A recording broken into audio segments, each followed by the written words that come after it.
Hi, this is Charlie from the Atomic Smashers, and I wanted to review this video. It's actually very important because this technique will allow you to keep your legs closed while the opponent is trying to pass you when he's not standing, so he's trying to pass you with his knees on the mat. I've actually seen Harder discuss this, how important this is, in Henzo's training website. And I wanted to include Harder's description of it, but I couldn't because I don't have permission. It's a video just exclusive for Henzo's website. So, but I came across Carlos Machado, and he's described his unbreakable control is about this, of how to prevent the opponent from passing your guard when he's on his knees. He's not standing. He's trying to pass standing. So this is, and Harder said, this is your sole mission. When you're in one of your main missions, when you're in the closed guard, to prevent your legs from being open and passing, you must be ready for this and be able to proficient at this. Now, there are a few different ways you can do it, but I particularly like the way Master Carlos Machado is explaining how to do it, and I'll try to explain some additional details that I see of how he's trying to use his unbreakable grip and prevent the guard pass. So let's begin. In this case now, your partner is going to be actually trying to pass your guard. In the past, what we saw was you set up the sweep. And there's a concept called the anchor grip, which is what you're going to use, and then you're going to follow into the situation as your opponent is attempting to get out of your guard, okay?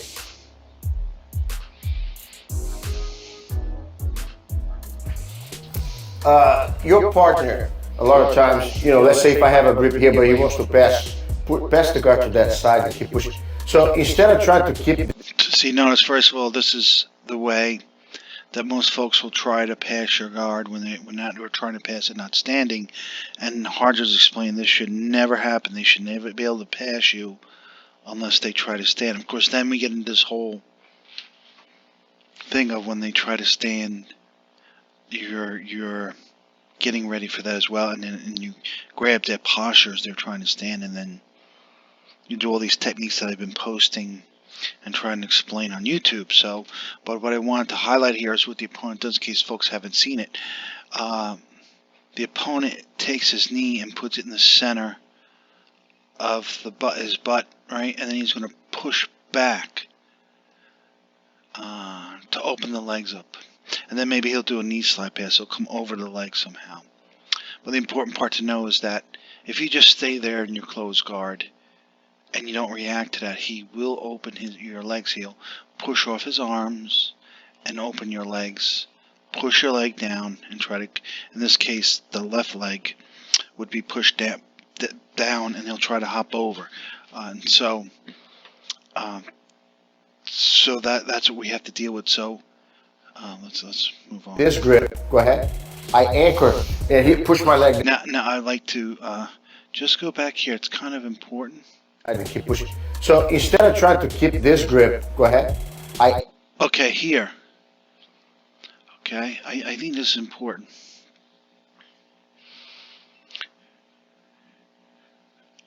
When starting this, he calls it the anchor grip. So he took going the opposite of the way he's trying to pass, with the collar grip and thumb down.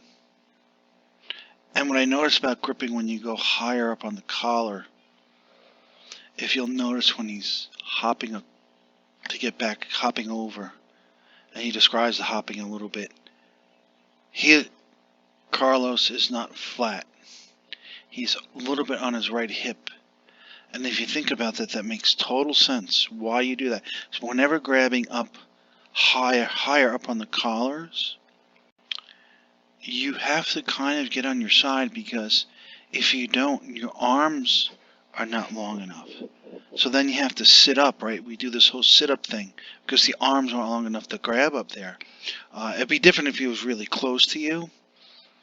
Then cushion grip. But most of the times, as you can see, opponent's posting on the legs, posting on the chest. He doesn't have really great posture. Actually, his butt is off his heels. You would probably kick him up and in, maybe. But not really, because the problem is the knee. The knee got under the butt, so it's hard. You can't really kick him in, because that knee is blocking him from coming. That's a wedge there. He built a wedge. So, but the important part, again, I want to emphasize, you see how he's on his side. He's on his right hip. He's not flat. When he gets that anchor grip, again, thumb down. Opposite side of the side the opponent's trying to pass. Anchor, and he pushed my leg down. I keep moving my leg. Again, he's not totally flat. You see how he's using both the anchor and his elbow on the ground, the hip and shoulder walk to the side where the opponent's trying to pass. Forward, so he can never get a chance to pin. And another thing to notice is you don't see him stressed out that his legs are open, because it would make, if he got the knee under the middle of his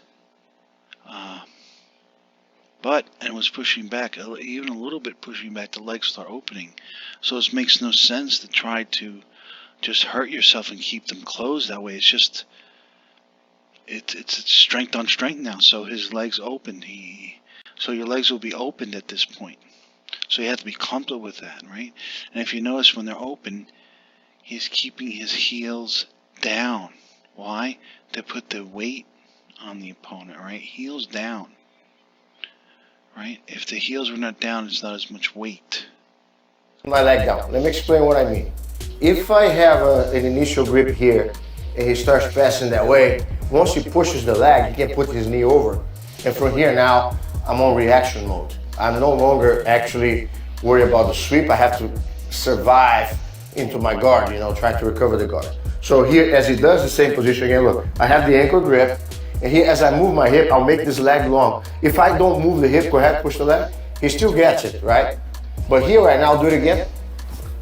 Do you see what I'm doing? I swim with my elbow, and as I get leveled with him here, sharp turn, the sweep takes place. Okay, so he was a little bit on his side, and he used his leg, the weight of his leg, as well as his shoulder and hips, or hip or shoulder. It doesn't matter what sequence you do it in, but the main part is he came back away from the knee that was under his butt to become, I don't know what you'd call it, I don't know what's more parallel to him. Their noses became parallel, right? He moved over. Well, that doesn't make sense either. So I don't know, but he moved over to the right in this case. So that by the time he moved over, the wedge that the opponent had under his butt is no longer under his butt. Now he's could be back in a guard situation where both knees are on the opponent's knees are on the outside of his legs of Carl's legs that are on top. So a lot of times I'm here and the guy starts to move. So anchor, pull, and swim. As you swim, look, your legs keep digging. Now another thing I want to make sure that everybody does, if the guy tries to post his leg, go ahead. I keep my calf heavy on his calf. Can you post that leg? See how heavy it is? Now here, if he stays in that position. Now I think that's important actually, right? So when he went to stand up, Carlos almost looks like I could be wrong, but he's almost flat now. He put the weight down on his calf, and it looks like to me that elbow from the anchor grip, his left arm, is trying to go to the mat, so he's trying to pull him down. Look at the opponent, how he's off balance and going that way. So it's not only using the weight of his leg, he's also pulling with that anchor grip down, which, by the way, I happen to know this anchor grip was one of Grandmaster Helio's favorite grips. He would go for the anchor grip first and then switch his grip for the high collar chokes. He Grandmaster Helio thought that was a stronger grip than all the others. As you can see here, it looks pretty strong because he's able to keep his opponent off balance with that grip and the weight. So, just something to think about. As I move, if he's not careful, be careful with your foot there. I can switch to this position too. One sharp turn, crunch and punch that way, okay? Let's switch direction, the ankle grip to the other side. The ankle grip is usually a cup. Your hands cup, don't separate your thumb. Or you can actually separate your thumb, that's fine. Thumb pointing down. So he's passing to the other side. See, I can pull here. It's a lot harder for the guy to break the grip here. More the elbow on the ground, start swimming, look. I move my elbow forward, right here. Do you see it here? Keep pushing. Yeah. And here I clamp my calf on his calf. Can you push your leg? Do you see it? Yeah, right there. Now I switch my grip when I want. One sharp turn.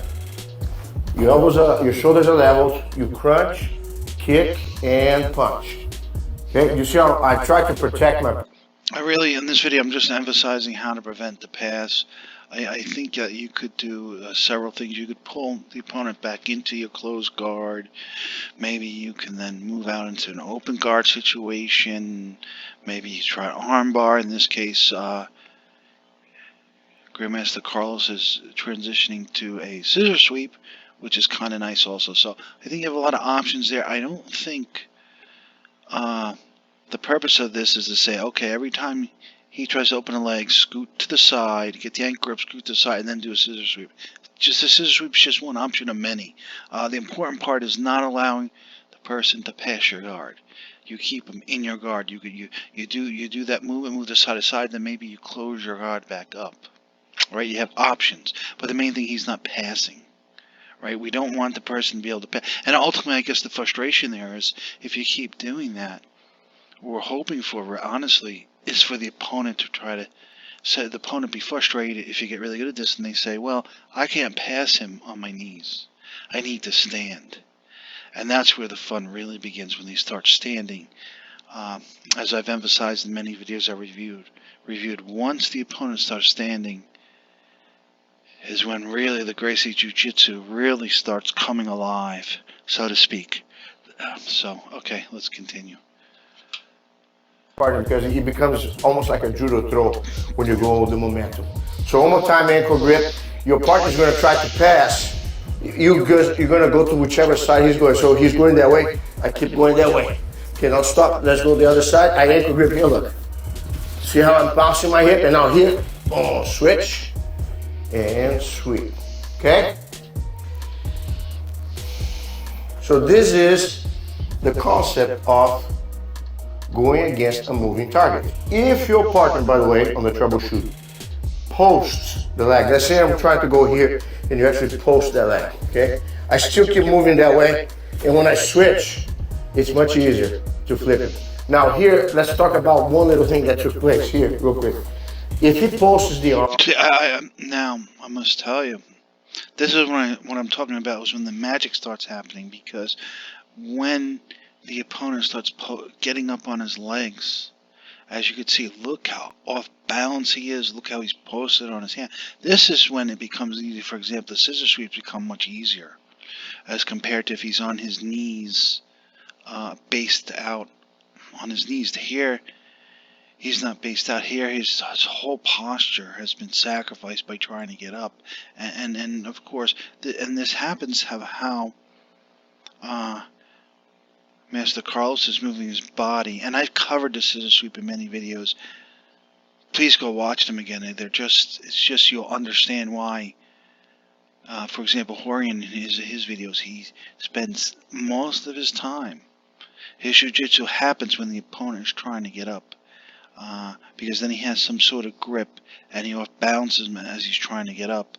Now Harder says he only tries to kick in or off-balance the opponent when he goes up for the second leg. Okay. He's a little different. The other Gracies, they go on the first leg. So I think they're pretty much equivalent. Henry does both. He trains both. In his training, he trains when the guy's getting up on the first leg, and he also trains when he's getting up on the second leg. So I can't say it enough as how this caused him to get up. That's what we're looking for, is when he tries to get up, is when things are going to get really fun and interesting. Arm, okay? Instead of trying to grab over, okay, your hand is already under, right? You crunch, pull the hand, okay? It doesn't matter. And then from here, it's actually easier to flip the guy, okay? So when the guy's arm is on your body or on your arm, put your hand on my arm. You just block from there. You crunch, everything's from there. Okay, go back. But if he pulls on the ground, it's easier for you to actually crunch and grab, arch, and pull, okay? So here, yeah, push your hand. So here, crunch. See, when you crunch, do it again. Push. Here, look. No problem. Do you like these videos? Do you see something that you want to share with your friends? Are you going to come back for more? Guess what? Like and subscribe. And I promise you, we're going to take care of you soon. Okay, so that's the end of the video. I have learned a lot from this video, and I can't wait to train this a little bit more, because I know if you get proficient at this, then the option is the opponent can't break your guard on his knees, and he's available there for you to try your submissions, to get your grips and battle you, that he's not going to stay there. He's going to try to stand. And when he tries to stand, that's when I'm going to be uber prepared for, on the first leg, to try to scissor sweep, as well as to try to do arm bars and leg triangles, as well as when he tries to get up to the second leg, is then when I might also try things. And if he stands, I'm going to go into hopefully have the collar and the sleeve, and then the techniques I've shown, I will scoot out, keep him way off balance, and try to get arm bars that way, because then he'll be totally off balance. So take care. Bye.